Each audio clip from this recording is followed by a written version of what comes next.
in the United States, we know that children riding their bicycles, even today people riding bicycles to work, are involved in accidents frequently. In fact, over 500,000 emergency room visits a year are related to bicycle accidents. And as a result of that, people have a lot of questions about whether or not they can recover for those injuries, because accidents involving bicycles, especially those where the bicyclist is hit by an automobile, are oftentimes very severe. And so we get questions very frequently about what the legal rights are of people involved in these accidents. Most people don't realize that in the eyes of the law, a bicyclist is actually treated much more like an automobile than it is a pedestrian when it comes to evaluating what your responsibilities are as a bicyclist. There are actually vehicle code sections that apply to bicyclists. And so if you're interested in those, our website has a link to them, and so you can understand what your responsibilities are in terms of how you have to operate a bicycle and how to operate it safely. A lot of times people will ask us, as they learn, even if they violated one of the vehicle code sections. For example, if they're riding on a sidewalk or they're riding in the opposite direction of traffic, which both of those things are technically prohibited under most of the municipal codes or vehicle codes. Still, if they're involved in an accident and are injured, they'll wonder whether or not they have legal rights and can recover.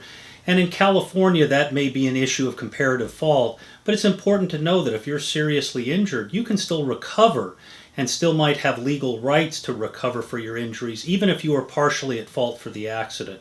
And so that's an important time to consult with a lawyer to evaluate how the accident happened and whether or not, based upon his or her experience, whether you might have the right to recover for those injuries. It's also important to remember that your accident and your injuries have to be covered by insurance, or at least you hope they are, because if they're serious, a person operating an automobile very rarely will have personal assets sufficient to be able to compensate you for those injuries. So it's important, at least we hope, that that automobile operator will have sufficient insurance.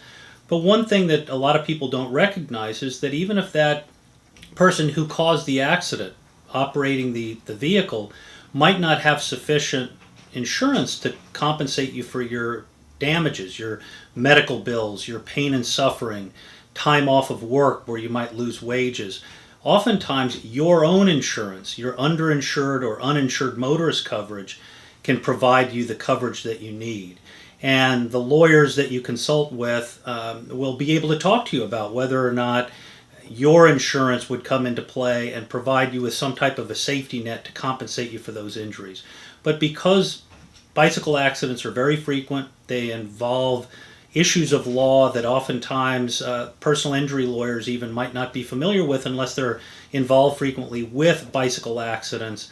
You should consult with a lawyer very quickly about your accident to determine whether you have legal rights, especially if your accident might involve not just the negligence of a vehicle operator, but sometimes even dangerous conditions of the roadway that might involve governmental tort claims that also carry with them complex issues of filing and tort claim filing, statutes of limitations, and those types of things, and more complex issues to evaluate.